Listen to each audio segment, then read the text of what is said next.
할렐루야. 우리 옆에 분들과 인사하겠습니다. 더 많이 희생하고, 더 많이 헌신하고, 더 많이 손해본 사람이 대접받는 세상을 만듭시다. 이것이 천국입니다. 조금 수고하고 더 많이 대접받으려고 하고 하는 것은 결국 천국이 아닙니다. 그런 세상 만드는데 여러분 일조를 하시기를 주님의 이름으로 축복합니다. 전번 주에 이어서 순종하는 만큼 행복해지는 가정이라고 하는 제목으로 하나님 말씀 증거하려고 합니다. 가정은 하나님께서 계획하시고 또 디자인하셨다고 제가 말씀을 드렸고요. 그래서 4가지 법칙, 전번 주 4가지 가정을 건강하게 하고 행복하게 하는 4가지 비밀을 하나님이 주셨다고 이렇게 말씀을 드렸습니다. 오늘은 전번까지는 이론이라고 하면 오늘은 그 4가지 비밀을 우리의 삶 속에서 어떻게 실천하고 실현해 나갈 것인가 그거에 대해서 말씀을 나누려고 합니다. 항상 성경은 하나님의 말씀을 우리에게 이론적으로 주고 그 말씀을 우리의 삶으로 가서 실천하는 것까지를 우리가 안다라고 이렇게 표현할 수 있습니다. 그러니까 성경에서 안다라고 하는 것은 그냥 지식적으로 들어서 아는 게 아니라 그 아는 것을 삶에서 실천하는 것, 거기까지를 우리가 믿음이다 이렇게 보고 있는 거죠. 그래서 야고보 기자는 야고보서 1장 22절에 너희는 말씀을 행하는 자가 되고 듣기만 하여 자신을 속이는 자가 되지 말라 이렇게 이야기했습니다. 그러니까 이게 무슨 말이죠? 다시 곰곰이 생각해보면 듣기만 하는 사람은 자신이 안다고 착각한다는 거죠. 자기 스스로를 속인다는 거죠. 그래서 나 알아. 아는데 못해. 이렇게 말하는 것은 논리상, 성경적 논리상 맞지 않는 거예요. 모르는 거예요. 왜냐하면 성경에서 안다라고 하는 것은 행동까지 나아가는 것이기 때문이죠. 알기 때문에 행하는 거죠. 그렇죠? 그렇기 때문에 스스로 자신이 속고 있는 거죠. 아는데 못해 하는 것은 모르는 건데 자존심 때문에 모른다고 말할 수 없으니까 모른다라고 말할 수 없으니까 아는데 못한다라고 핑계를 대는 거죠. 야고보서 1장 22절에는 듣기만 하고 행하지 않는 것은 자기 자신을 스스로 속이는 거다. 이렇게 말하고 있는 거죠. 행동하는 것과 안 하는 것은 엄청난 차이가 있습니다. 그래서 오늘은 우리가 4가지 비밀을 우리의 삶 속에서 어떻게 실천해야 하는 것인가에 대해서 그 말씀을 나누려고 합니다. 그래서 인생은 외롭지 않으려면 정서적으로 지지해주고 무조건 내 편이 되어주는 그런 사람들이 있어야 되는데 그것이 가정입니다. 그것이 바로 가족이고 그래서 하나님께서는 우리의 삶에서 잃어버렸던 에너지 또 잃어버렸던 삶의 용기 이런 것들을 가정에서 다시 충전하도록 그렇게 만들어 주셨습니다. 그러므로 아주 특별한 경우를 제외하고는 하나님께서 인간이 혼자 사는 것을 결코 기뻐하지 않으신다는 것을 성경에서 말씀해 주고 있습니다. 아주 특별한 경우가 2가지가 성경에 있어요. 이 경우를 제외하고는 하나님께서 만드신 그 법칙 안에서 우리가 가정을 이루는 것이 하나님의 기쁨이고 또 우리에게 축복이라는 사실입니다. 요즘 젊은이들 보면 결혼을 못합니다. 왜냐하면 결혼하려면 너무 많은 조건들을 제시하기 때문이죠. 그래서 못해요. 불가능해요. 그러나 우리는 다시 성경으로 돌아와야 됩니다. 성경에서 왜 가정을 이루라고 했는지 그 본질을 우리가 이해한다면 여러분이 정말로 결혼하기 위해서 지금 중요하다고 생각하는 것들 다 쓰레기들입니다. 별로 중요하지 않습니다. 뭐 돈, 예물 이런 거 그렇게 중요하지 않습니다. 사랑이 우선이 되면 다 이해할 수 있고 다 받아들일 수 있습니다. 그래서 참 감사한 것은 우리 교회 청년들, 우리 배세강 집사님부터 정산희 집사님, 뭐 우리 박상훈 집사님 결혼할 때 정말로 예물 없이 했습니다. 그래 예식장만 잡고 했는 거예요. 뭐 특별히 뭐 이렇게 그것 때문에 뭐 이렇게 하지 않았어요. 그럼 제가 줄에 서지 않는다고 했거든요. 뭐 예물을 얼마 돼서 뭐 하느니 뭐 양가까리 뭐 이런 거 다 없이 그냥 사람 하나만으로 이렇게 결혼을 했습니다. 저는 그것이 잘했다고 생각합니다.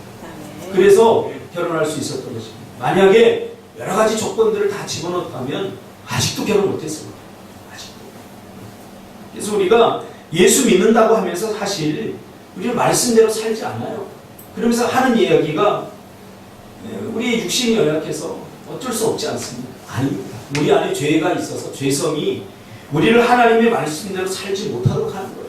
하나님의 말씀대로 살면 뭔가 안 될 것 같고 뭔가 불행해질 것 같고 뭔가 자유를 뺏길 것 같고 그런 두려움 때문에 우리가 살지 못하는 거예요.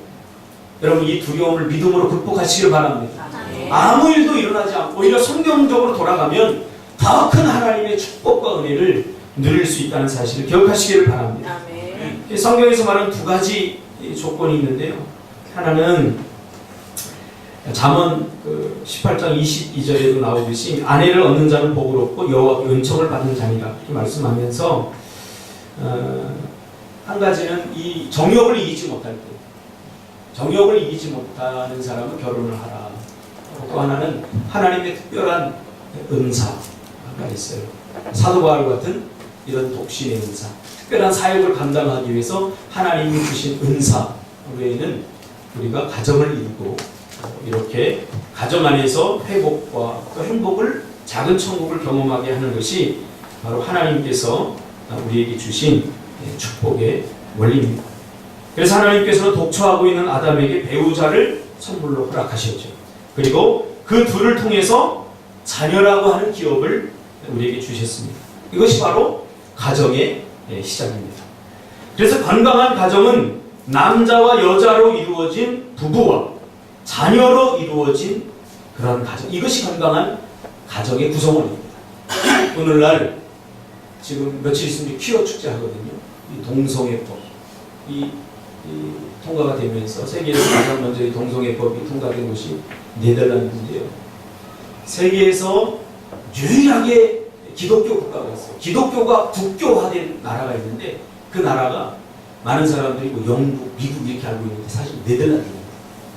네덜란드는 신학자가 신학교 교수가 대통령을 할 정도, 아브라함 카이프라고 하는 이 신학자가 대통령까지 한 그런 나라입니다. 그러니까 모든 시스템이 다 기독교화되어 있던 나라가 바로 네덜란드인데 이 네덜란드가 불과 50년 만에 지금 세계에서 가장 타락한 나라. 여러분 이런 이야기 설교 강단에서 하기도 끔찍하지만 사람과의 정상적인 관계를 다 버리고 동물과 수간을 하면서 그 암캐를 놓고 이렇게 수간을 하는데 그 성기가 딱 너덜너덜해질 정도로 그런 일들을 자행하고 있는 나라가 바로 네덜란드. 네덜란드에서는 인간이 상상할 수 있는 모든 악한 죄악이 적나라하게 드러났습니다. 그러면서 거기에 뭐가 붙냐면 인권이 붙습니다. 성소외자 뭐 이런 거 전부 다 인권. 5살, 6살 난 애들에게 그 짓을 하면서 우리도 인권이다. 그러니까 여러분 동성애법이 이게 통과되면 굉장히 무서운 게 뭐냐면요. 지금 많은 사람들이 잘못 알고 있는 거예요. 사단의 전략을 모르는 거예요. 동성애법이 통과되면 누구도 통과시켜달라고 성소외자들도 통과시켜달라고. 통과됩니다. 그러면 어린아이한테 그런 나쁜 짓을 하고도 그 법의 처벌을 절대 받지 않습니다. 건강한 가정이란 뭐냐? 이게 동성애 부들이 얼마나 이기적입니까? 자녀를 어떻게 생산하냐? 그러면 입양하면 되는 거예요. 누가 낳은 아이들입니다. 그렇죠? 그러니까 죄는 뭐냐면요. 자기 중심성이에요. 죄는 뭐 하고 뭐 하지 말라, 뭐 하라 이것을 떠나서 우리 안에 자기만 생각하면 이게 고통스럽게 되는 거예요. 공동체를 파괴하는 거예요. 자기밖에 모르는 거예요. 그래서 건강한 가정은 바로 두 부부와 그 부부로 인하여 하나님께 주신 자녀라고 하는 기업을 통해서 이제 이루어지는 거죠. 그런데 죄로 말미암아 이 가정의 순기능, 축복의 순기능이 다 깨어져 버렸어요. 가족에 문제가 생긴 거죠.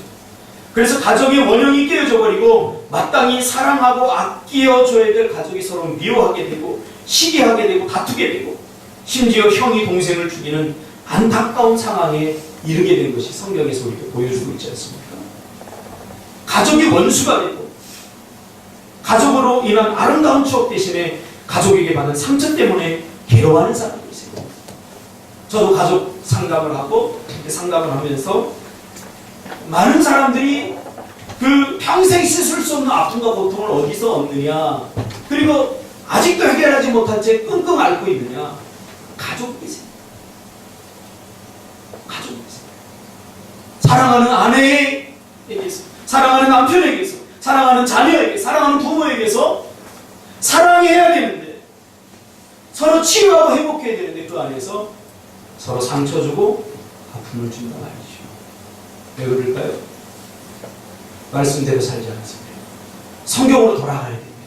성경에서 우리가 전번 주까지 우리가 했듯이 성경에서 부모들은 자녀들을 어떻게 대하라고 했느냐, 이 원형으로 돌아가야 돼요. 그렇게 해야 되는 것 알면서 우리 못합니다. 아닙니다. 예수님께서 십자가로 죽으신 이유는 불가능을 가능하게 하기 위해서 십자가로 죽으신 거예요. 내게 능력 주시는 자에서 우리가 할 수 있어요. 꼭 안 하려고 하는 사람들이 핑계를 대는 거예요. 안 하려고. 지금도 많은 그리스도인들 중에 건강한 가족의 원형을 회복하고 정말로 존경받는 부모, 사랑받는 자녀의 모습을 가지고 아름답게 작은 천국을 이루면서 사는 가정들이 얼마나 많은지 몰라요.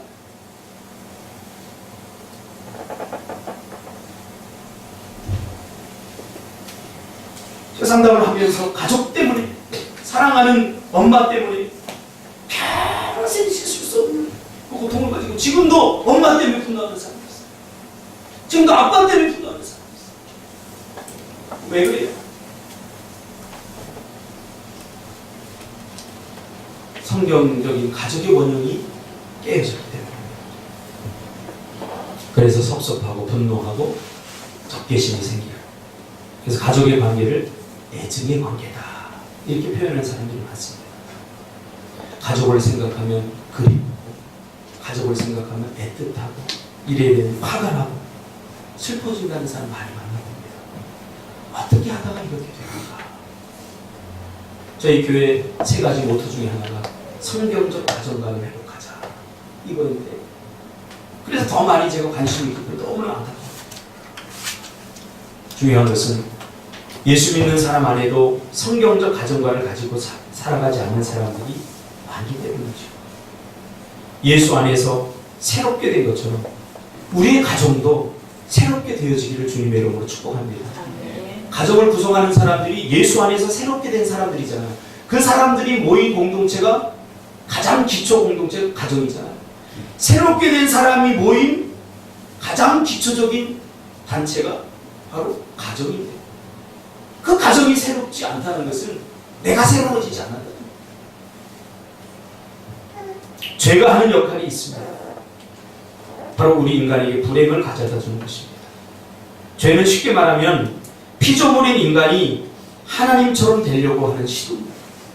그래서 죄는 자꾸 인간이 자기 인생의 주인이 자기다, 이렇게 자꾸 생각하게 됩니다. 내 인생의 주인은 나야. 그러니까 내 마음대로 할 수 있어요. 자기 마음대로 합니다. 어떤 누구의 터치도 받지 않습니다. 여러분, 카라마조프의 형제들이라고 하는 그 소설에 보면 예수 믿지 않는 사람이 그런 고백을 하는 장면이 나옵니다. 하나님은 꼭 있어요. 이 사람이 예수 믿지 않는 사람이에요. 그런데 넌 크리스찬이 하나님은 꼭 있어야 된다고 말합니다. 왜요?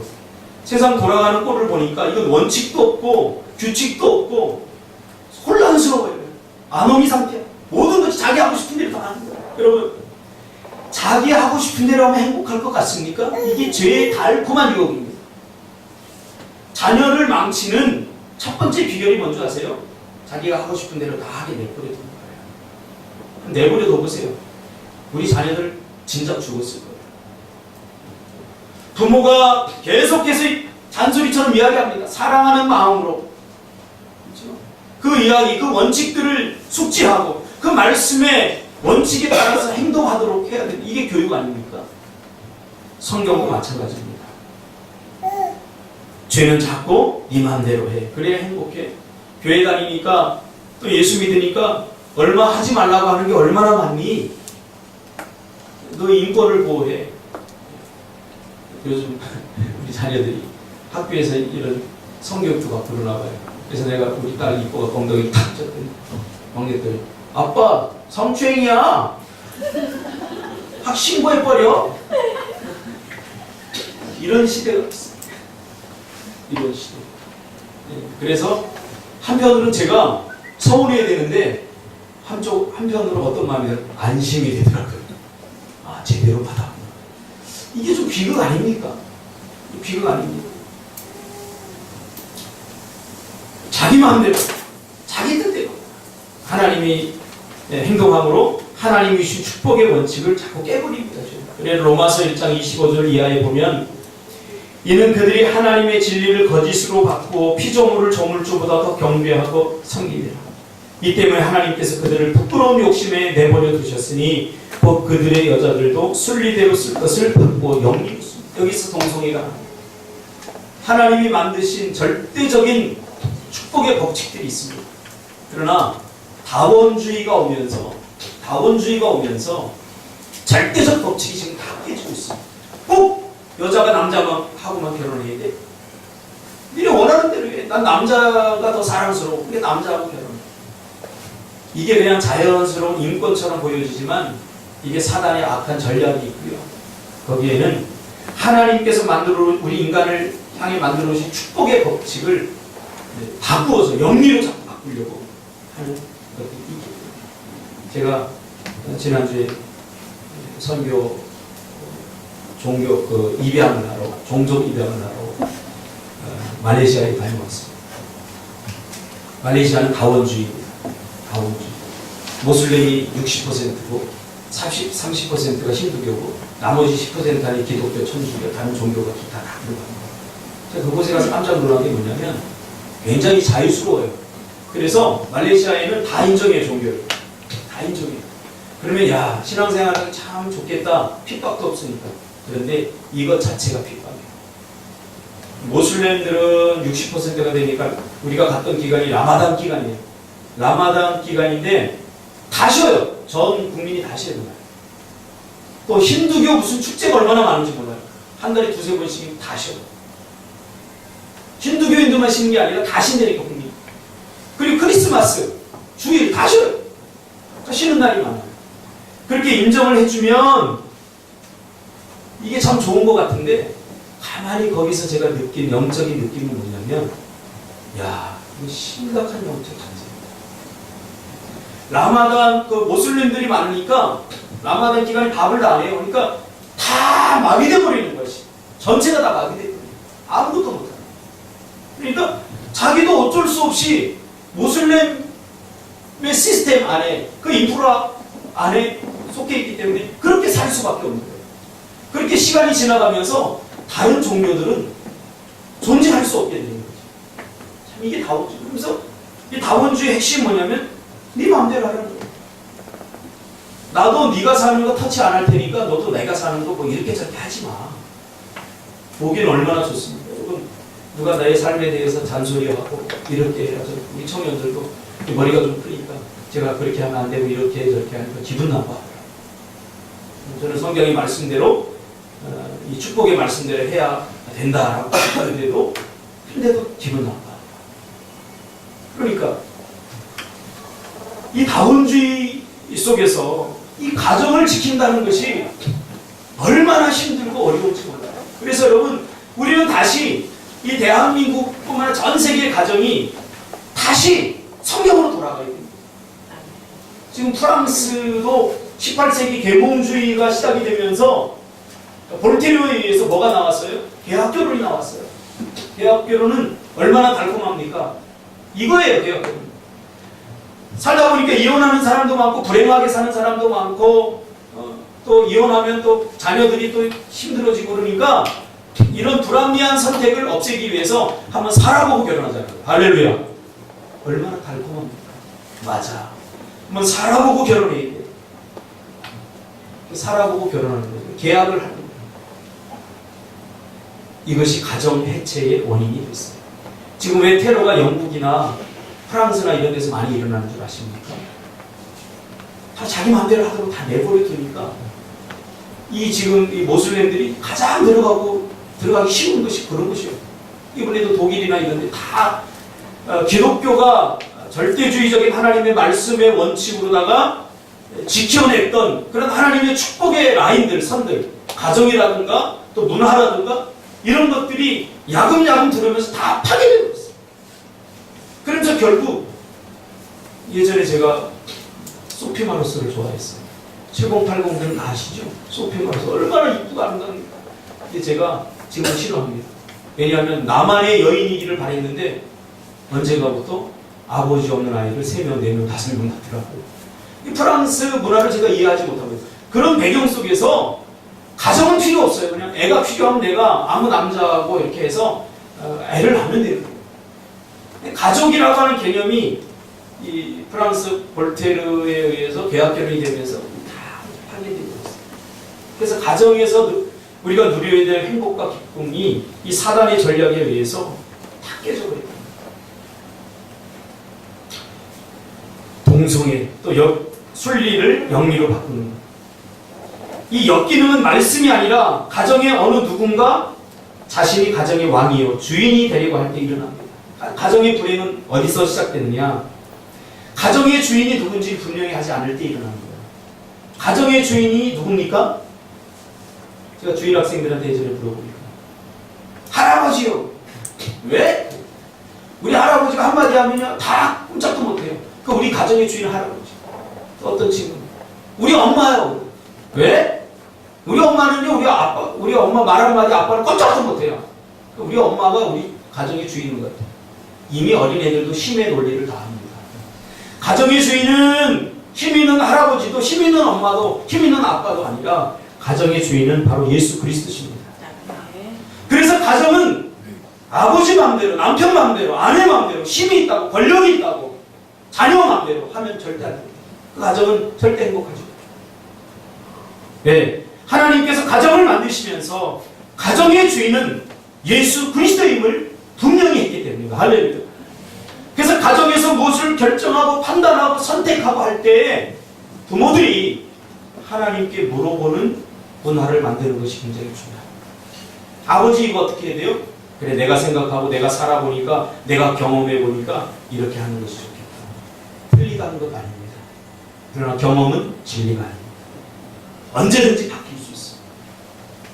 요즘 보니까 제가 우리 리더스쿨 자녀들 부모들 만나서 진로 상담을 하는데 제가 느낀 게 뭐냐면 부모님들이 자기의 시각에서 자녀들의 진로를 결정해 주려고 해요. 100% 잘못한 거. 왠지 아세요? 지금 5년이 지나면 지금 아주 좋다고 생각하는 그런 직업들이 3D 업종으로 바뀔 수도 있어요.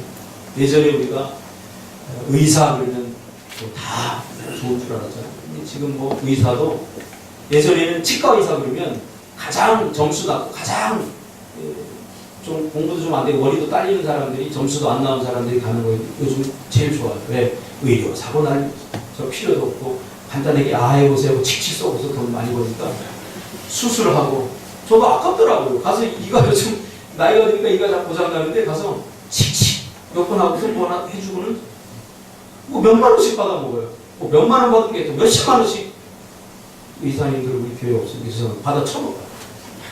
너무 아까운 거예요 이게. 근데 또 그게 오래가면 좋은데 한 2주 있다 또 떨어지네 이게. 또 갔어요. 그랬더니 돈 받으면 내가 한 소리 해야 되겠다 그랬는데 목사님 떨어졌으니까 목사님 해주세요.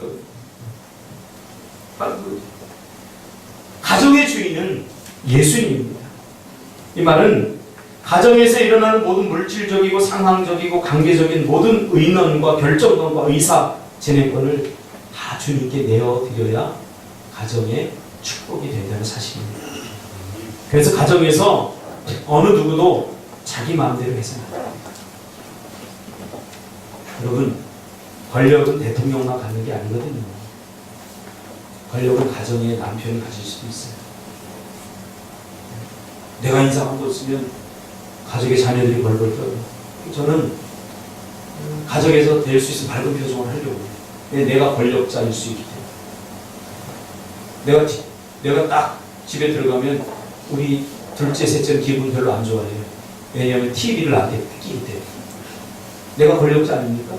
여러분, 큰 권력을 가져야만 권력자가 아니라 내 권력 때문에 누군가 피해를 보고 좀 불편한 데는 그게 권력이에요.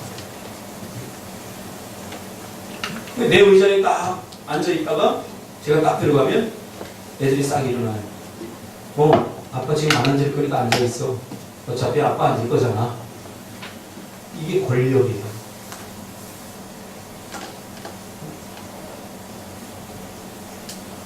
내가 가정의 주인이 되려고 할 때 가정은 절대 행복해지지 못한다는 거죠. 많은 사람들이 그래요.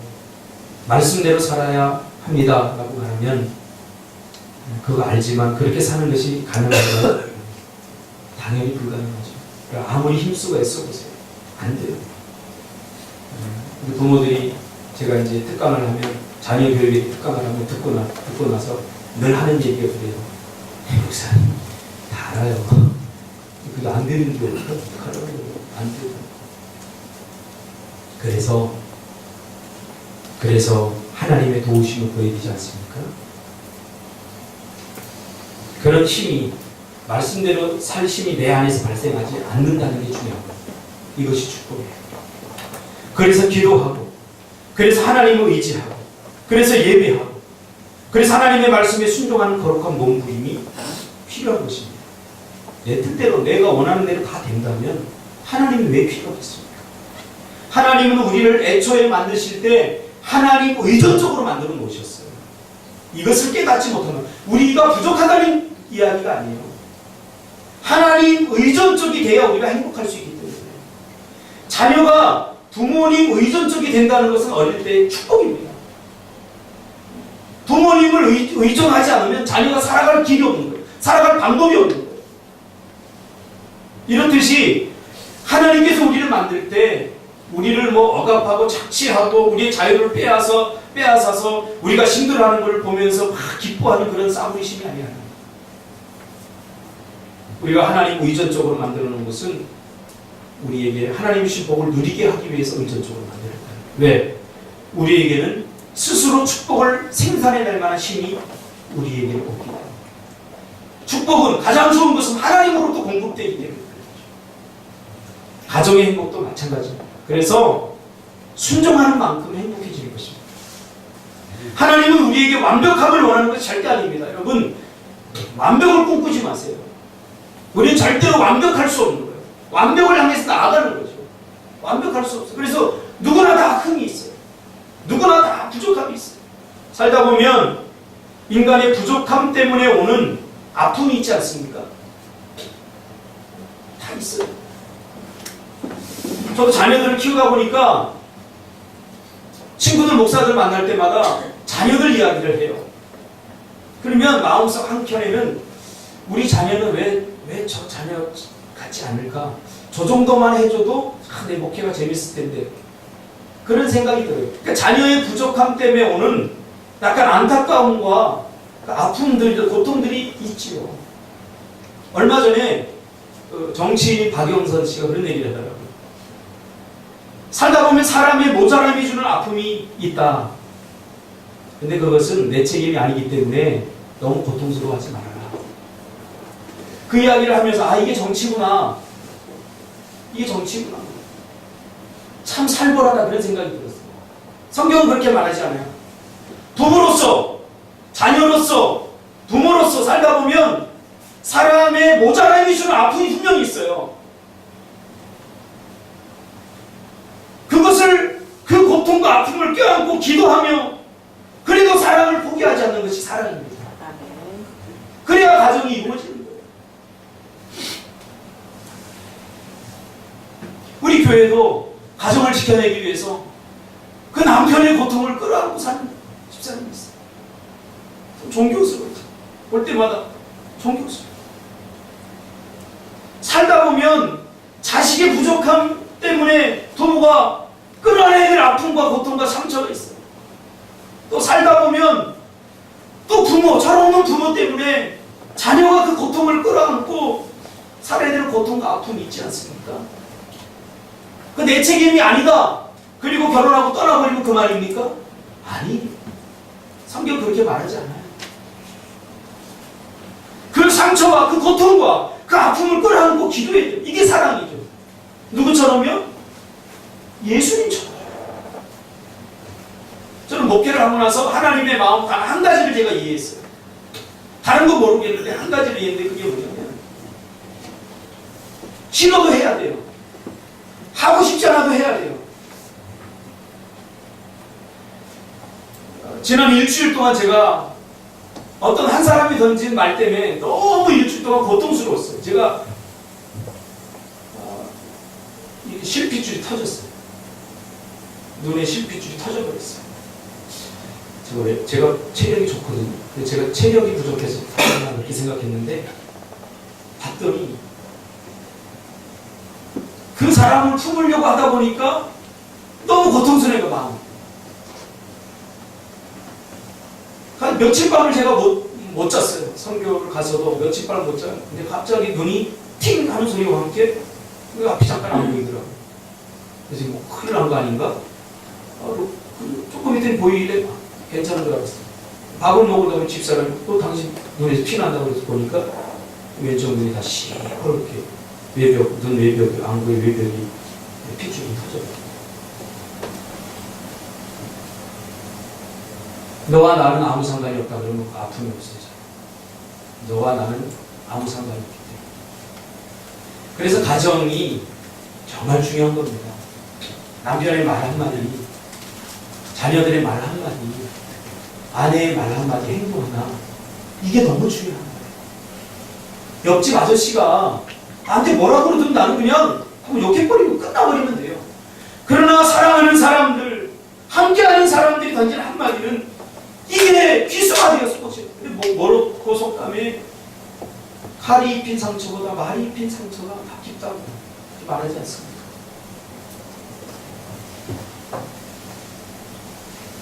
하나님은 우리에게 완벽함을 원하는 것이 아니라 온전함을 원합니다. 어떤 선을 정해놓고 이 선에 어차피 못 가기 때문에 나는 이렇게 살 거야가 아니라 그 선에 도달하지 못하더라도 우리는 그 선을 향해서 다름질해 가야 하는 것이 신앙생활입니다. 그래서 교회에는 다양한 수준의 사람들이 존재합니다. 제가 목회를 하고 나서 그걸 깨달았어요. 다양한 믿음의 수준이 존재해요. 처음에는 제가 열심히 있어서 따라오지 않는 사람들을 저도 비난하고 당신 왜 그렇게 믿음이 없어? 당신 신앙생활 몇 년 했는데 왜 이렇게 믿음이 없어? 이러면서 비난하기도 했어요. 그러다 제가 깨달은 게 뭐냐면 사람들은 신앙의 연수와 나이와 상관없이 믿음의 레벨이 다릅니다. 어떤 사람은 떡을 먹을 만한, 어떤 사람은 돌을 씹을 만한, 다 믿음의 레벨과 수준이 다르다. 비난할 이유가 없어요. 믿음이 적은 사람은 적은 사람대로 대해야 되고 믿음이 큰 사람은 큰 사람대로 대해야 되는구나. 서로 존중하고 이해를 해줘야 돼요. 어떤 사람은 헌금을 많이 해요. 그 사람은 그것을 할 만한 믿음이 있기 때문에 하는 거예요. 근데 우리는 못하는데 너는 많이 해? 신기할 필요 없어요. 그 사람의 믿음의 분량대로 하는 거예요. 또 못하는 사람은 못한다고 비난할 이유도 없는 거예요. 믿음의 분량대로 하는 거예요. 가장 무서운 것이 뭐냐면 회개예요. 회개. 그 믿음의 분량 안에서 하나님 앞에서 떳떳해야죠. 하나님 앞에서 떳떳해요. 그래서 같이 가기로 했어요. 같이 가니까 편한 거예요. 새벽기도 혼자 한번 해보세요. 집사람하고 저하고 6개월 혼자 했더니 마음에 남는 건 악과 독밖에 없어요. 이런 믿음 없는 것. 내가 너희들을 위해서 얼마나 설교를 많이 하고 얼마나 내가 가르쳤는데 아니 새벽기도를 안 나와? 요즘 가끔 빠져요. 그러면서 저 친구들을 미워하지 않게 됐어요. 빠지고 미워하지 않는 게 훨씬 낫더라. 안 빠질 수 있어요. 충분히.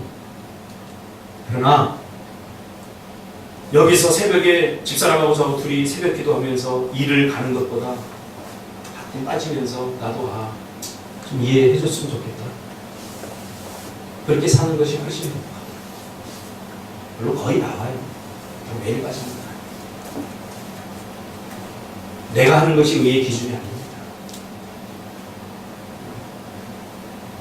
내가 하는 것이 절대적 기준이 아니에요.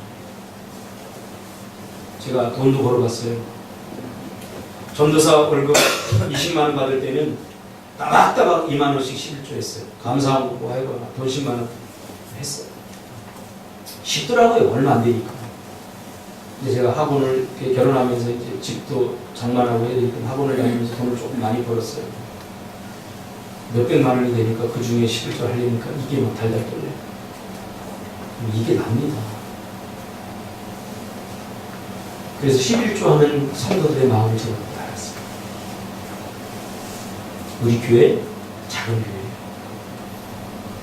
가정도 작은 배와 마찬가지. 큰 배는 웬만한 파도에 흔들리지 않아요.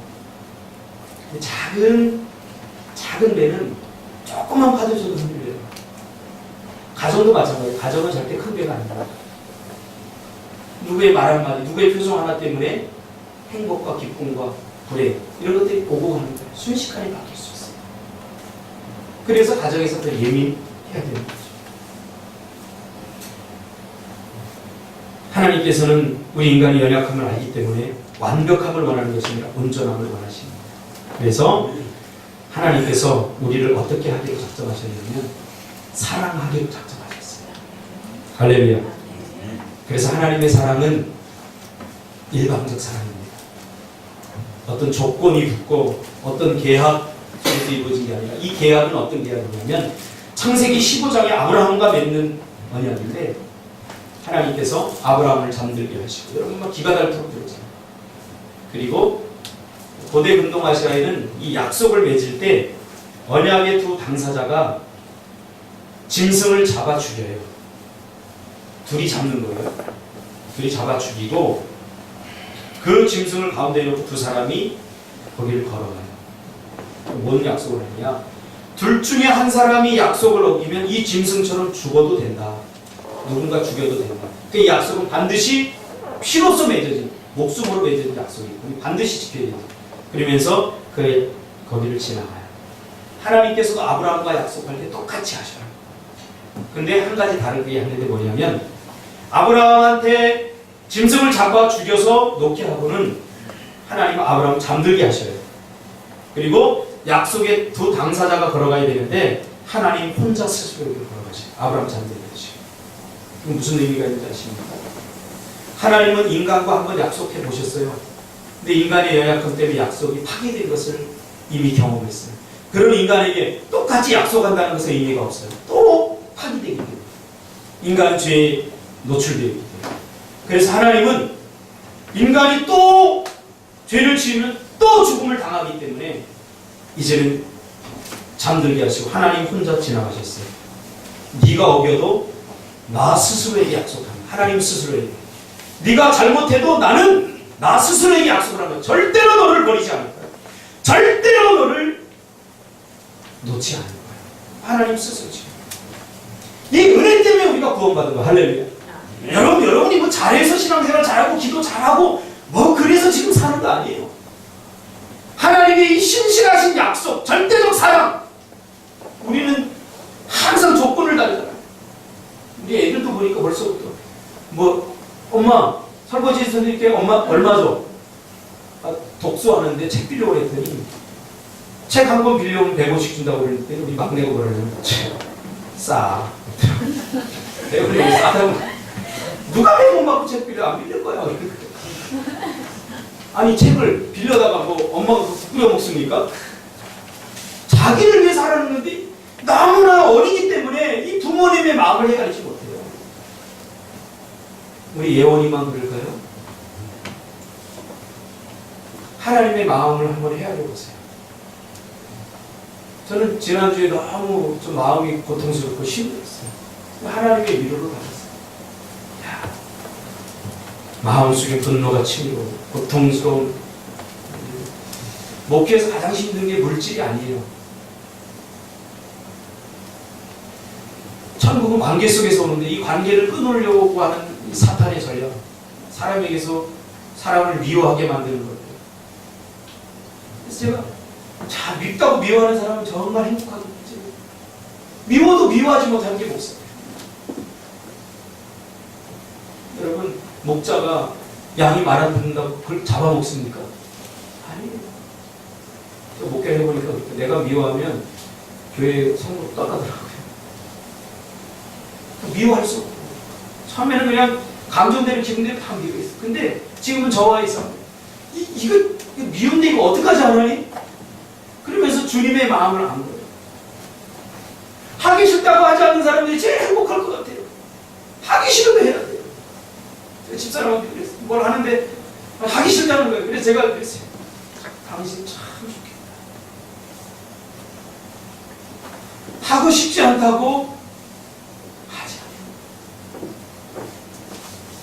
그래서 뭐를 깨달았냐면 아픔을 깨달았어요. 부모님들도 마찬가지 아닙니까? 평생 여러분 권태기가 안 합니까? 두 부부가 살다 보면 권태기가 안 합니까? 때로 살고 싶지 않을 때도 있죠. 누구 때문에 자녀들 때문에. 이게 사랑이에요. 남편들은 잘 몰라요. 자기 잘난 줄 알죠. 한국에 가져온 어머님들이 다치는 거예요. 박수합시다. 네, 지적질이 나요. 왜냐하면 모성애기 때문에. 하나님께서 지금 제가 설교할 게 많은데 시간이 지나서 그냥 요약을 하려고. 이 원리, 네 가지 법칙 원리 행동하는 첫 번째는 아내는 남편에게 복종해야 됩니다. 아내는 남편. 이렇게 말하면 기분 나쁘죠? 이거를 조영삼 목사님이 쓴 관계 행복이라는 책에 보면 아내들은 남편에게 복종하라 그랬더니 정신과 의사들을 놓고 여자 정신과 의사들을 놓고 아내들은 남편에게 복종해야 된다라고 말했더니 그 의사 하나가 책을 팍 교재를 집어던지면서 나가더래요. 지금이 어느 시대인데 그런 말을 하냐고 그러면서 소리치면서 나가더래요. 그래서 그때 이 목사님이 처음 알았대요. 아, 이 말이 여자들을 화나게 하는 말이구나. 아내들이요, 남편들에게 복종하는 이 말이 이게 아내들을 분노하게 하고 화나게 하는 말이구나. 처음 알았대요. 저도 강의를 가끔 하다 보면 피드백을 하는데, 피드백을 듣는데 이 말, 아내들은 남편에게 복종해 이렇게 성경입니다. 이렇게 말하면 목사님, 첫째는 목사님 그렇게 합니까? 두 번째는 남편이 복종해야 할 만 해서 내가 복종하죠. 지도 사랑 안 해주면 내가 무슨 복종을 하겠어? 이렇게 얘기해요. 근데 이 말은 하나님께서 아내를 사랑하셔서 아내들을 위해서 하는 말씀입니다. 왠지 아세요? 이 말은 예수님의 마음으로 남편을 사랑하는 말이에요. 아내들에게는 이 남자들이 가지고 있지 않는 그런 본능이 있어요. 모성 본능이라고. 남자들은 잘 못 참아요. 있는 그대로밖에 못 봐요. 여자들은 모성 본능이 있어서 참고 기다리고 인내를 잘해요. 하나님 그렇게 만드셨어요. 이 딱딱한 남편들을 품게 만들어요. 품지. 모성 본능.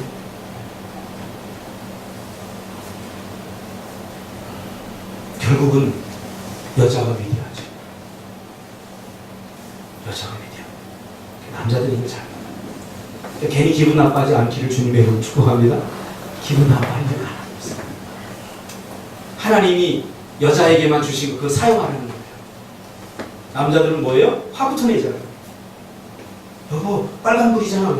아니 좀 가만히 있어. 제 모습이에요. 당신 운전을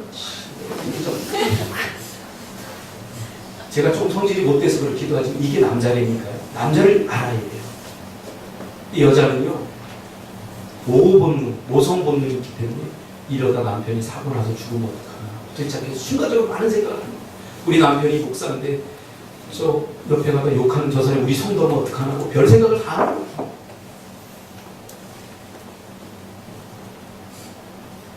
그래도 아내는 남편에게 복종해요. 왜? 복종의 능력은 남편에게 있지 않기 때문에 복종의 능력은 아내에게 있는 거예요. 그래서 남편들이 말이 개가 껌 씹는 소리를 하더라도 복종하시기를 주님의 이름으로 축복합니다. 복종하세요. 하세요.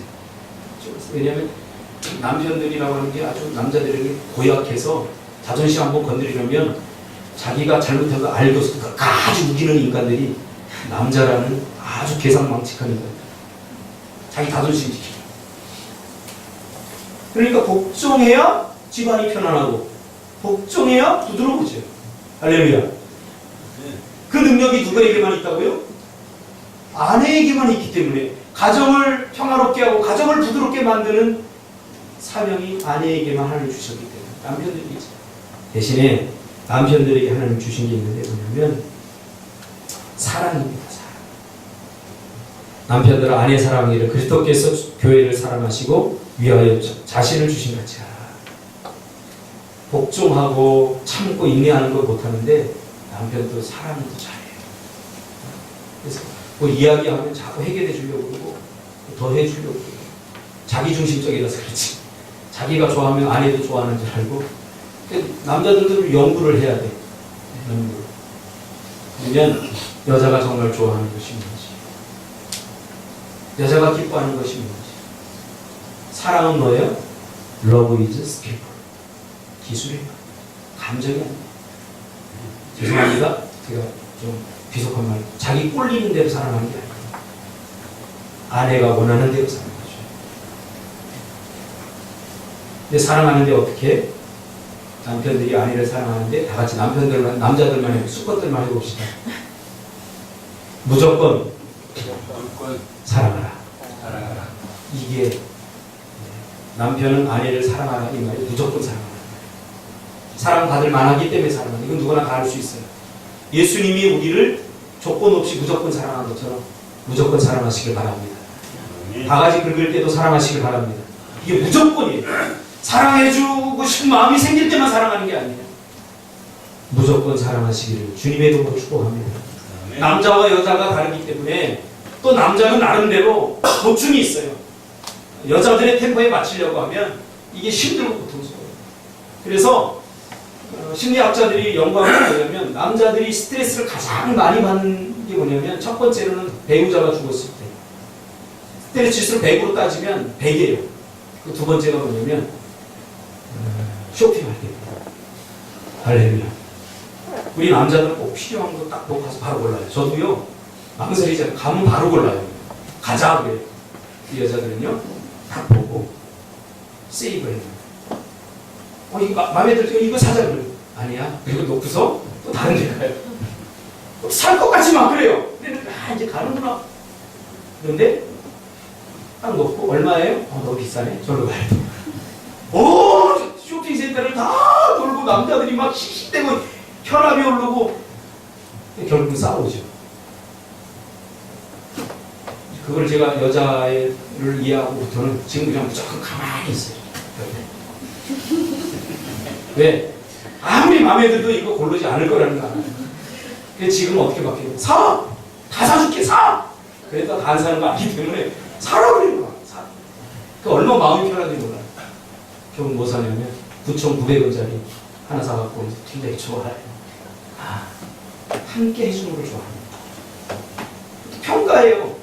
입으면서 이거 어때? 안 살 거면서 나는 살 거면 우리 애기가 없잖아요. 살 거면 평가를 해주겠는데 그거 좋아. 그거 딱 어울리네 그런데 그래? 그리고 놓고 그냥 가요. 내가 좋게 평가했는데 같이 이야기하고 같이 공감하고 싶어 하는구나. 그런 걸 알고 난 다음에 될 수 있으면 공감하고 협조해 주려고 해요. 무조건 사. 이제는 어때? 그러면 사실은 일일이 답은 못 해줘요. 근데도 마음에 들면 사. 괜찮네. 이렇게 이야기해줘. 또 안 괜찮으면 어떨 거예요? 만약에 안 괜찮다 제가 한번 해봤어요. 그랬더니 난리가 나더라고요. 남자들은 안 어울려도 무조건 그거 살 거 아니니까 어차피 무조건 괜찮다고 해주시기를 주님의 이름으로 축복합니다. 안 괜찮다고 그러면요 내가 살쪘나? 내가 안 어울리나? 살 빼야 되나? 별 생각을 다 하더라고요. 그래서 남자들은 무조건 다 같이 시작 괜찮네 딱 어울리네 이렇게 해주면요 여자들이 막 기뻐요. 얘기는 더 많지만 남편들은 조건 없이 사랑해 주시길 바랍니다. 아내들은 남편들이 개떡같아도 걱정하시기를 주님의 이름으로 축복합니다. 기도하겠습니다.